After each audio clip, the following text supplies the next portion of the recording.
It is sometimes said that what we build, if done well, can enhance our experience of the landscape in which it's built. I'm thinking of the way parallel rows of vines in vineyards reveal the shape of the land, or how Frank Lloyd Wright's Falling Water sharpens our sense of the waterfall beneath. But at times, the built world can make visible more subtle knowledge. Ages ago, present-day Manhattan's bedrock was rippled by collisions between the continental plates of North America and Africa. Today, New York's skyline reveals the depth of those folds below grade. Where bedrock is near the surface, buildings are tall, midtown and downtown. Where it's far below grade, buildings are short, from 30th Street to Greenwich Village. What kinds of stories do New York bridges tell? Over the years, to explore this question, I've made drawings of bridges that take us along the Harlem River and then the East River. We'll see bridges that reveal the nature of the ground around and beneath them. Other bridges will remind us of much earlier days in the city and its changing economy and technology. Some bridges dramatize the city's thresholds and make us feel its density. Finally, some bridges serve as key landmarks that show us where we are. Coogan's Bluff, with its view from the south end of Washington Heights, is a good place to start. Here the bridges show us the two contrasting landforms of the city's northern half, steep outcroppings of bedrock and broad, flat alluvial plains. The bluff is just below where the Harlem River slips between a pair of bedrock cliffs, Manhattan schist on one side and Fordham gneiss on the other. And then it empties onto the wide plain that comprises the Bronx on the east and Harlem on the west. Upstream on the Harlem, we see the city's first major bridge, High Bridge, a Roman-style aqueduct built in 1848. Its middle section was replaced in 1928.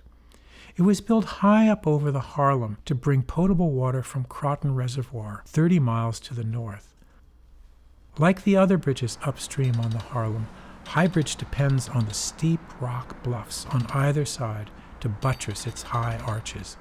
In the flats where streets are near water level, we see the first of the Harlem River's many low swing bridges. In this drawing, we look sharply down the slope of the bluff where the ground stretches beyond as a kind of plan of the flats below. Between the splayed walls of the buildings in the foreground, the 155th Street Viaduct accelerates our descent to Mackham's Dam Bridge and the Polo Grounds. That baseball park, torn down in the early 1960s, was the one-time home of the New York Giants, and to this day it remains the principal landmark for which Coogan's Bluff is known.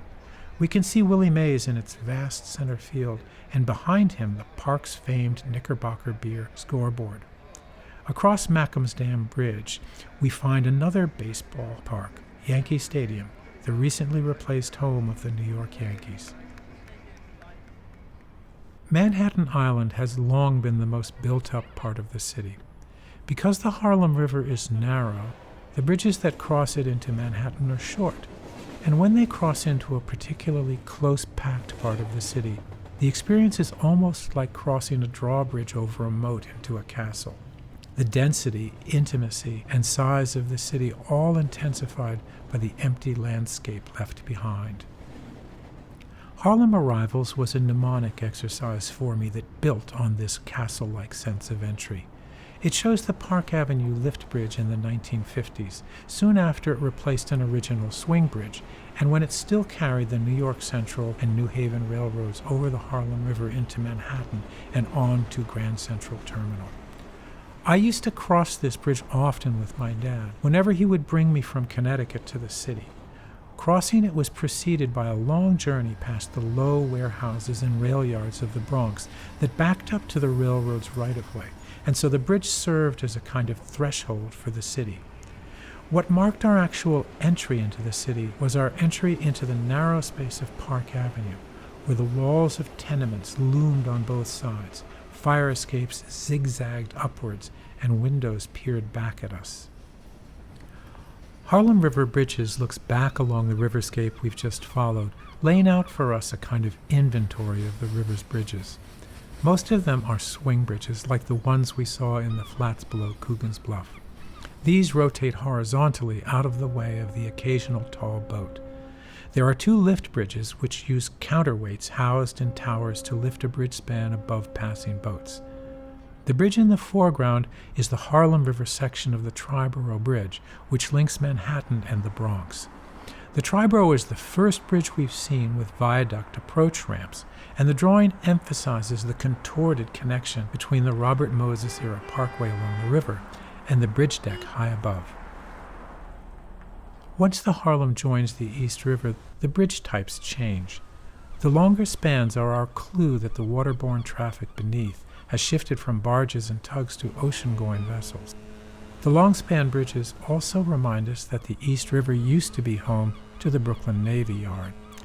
They had to allow access for supersized aircraft carriers and battleships.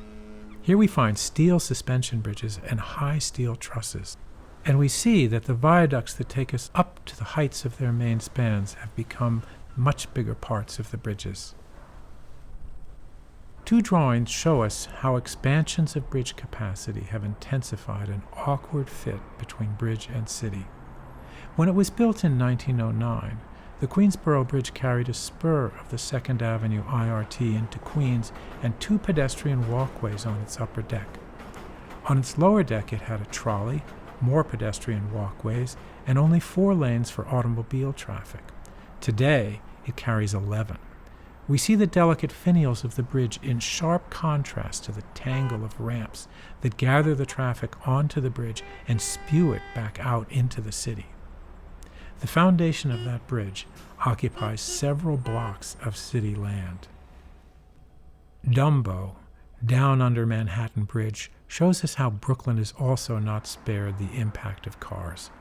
2 graceful suspension spans, the Brooklyn and Manhattan bridges, converge there, and it's beneath them, where the Brooklyn-Queens Expressway crosses, that we feel the impact of uninterrupted high-speed automobile traffic on the city below. For me, the interplay of New York's viaducts with the worlds below them offer as interesting a subject as the bridge structures themselves. So looking at Under Hellgate, we peer down over the tiny houses of the neighborhood in the shadow of the bridge. The deck of the bridge serves as a floor for the trains above and as a ceiling for the neighborhood below.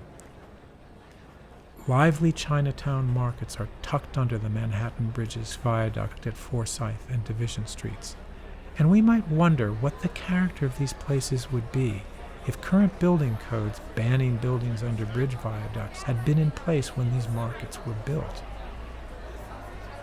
Then again, as with this crossing of the elevated over the Gowanus River, these undercrofts can have a decidedly sinister character. Further from the river's edge, Eldridge Street puts us on a street on the edge of Chinatown. Here we see how bridges mark the intersections of very different worlds. If we lived on Eldridge Street, we would know that down at the corner with Forsyth and East Broadway, there are Chinatown shops under the Manhattan Bridge. In the drawing, we see what would only be an image in our mind. The bridge takes us to Brooklyn, and then beyond the Brooklyn Bridge, where the East River bends, stands downtown. Likewise, Broadway Elevated weaves conceptual and perceptual knowledge together. It places us under the elevated along Broadway, but then leads our eye past the landmark Williamsburg Savings Bank and up over the Williamsburg Bridge to Manhattan, rising like the Land of Oz in the distance. What is it that makes the East River bridges such prominent city landmarks? 2 drawings explore this phenomenon. Trinity Church looks down at the park below and across lower Manhattan to the East River bridges. These bridges have an oversized presence because we see them in contrast to the broad expanse of the brightly lit water of the East River. In Rainbow Room, our eyes are drawn down, and then further down to Rockefeller Center's emblematic skating rink. But then, high up in the image, the distant but distinctly shaped Queensboro Bridge is oddly present, reminding us of the nearby edge of Manhattan that bounds and defines this island world. What is so instructive about these views of distant bridges in New York is also how connected to the greater world out there they make us feel. Essex House bends the New York grid into one continuous shifting shape, a shape that seems to unite the Queensboro Bridge with the city it serves. We are on an island to be sure, but we need not feel insular. There are two bridges in the collection that do not directly cross one of New York's waterways, and both tell us much about the land beneath. Broadway and 125th Street shows a site where the great schist rock under Manhattan drains westward down into the Hudson. There, the Broadway subway line crosses over the valley with a station bridge and creates one of the most memorable ride experiences on all of New York's subway lines. The rail line itself provides a level datum line, while the ground undulates above and beneath it. The train rides in total darkness northward through the Upper West Side, and then emerges into sunlight at Seminary Way, stops at 125th Street Station with a memorable view out over the Hudson River, and then re-enters the ground at 135th Street. The other drawing shows a bridge viaduct we might cross when driving west out of New York City, the Pulaski Skyway across the Hackensack-Passaic Estuary. The bridge is perfectly named, if only because of the steepness of its initial approach viaducts from dry land.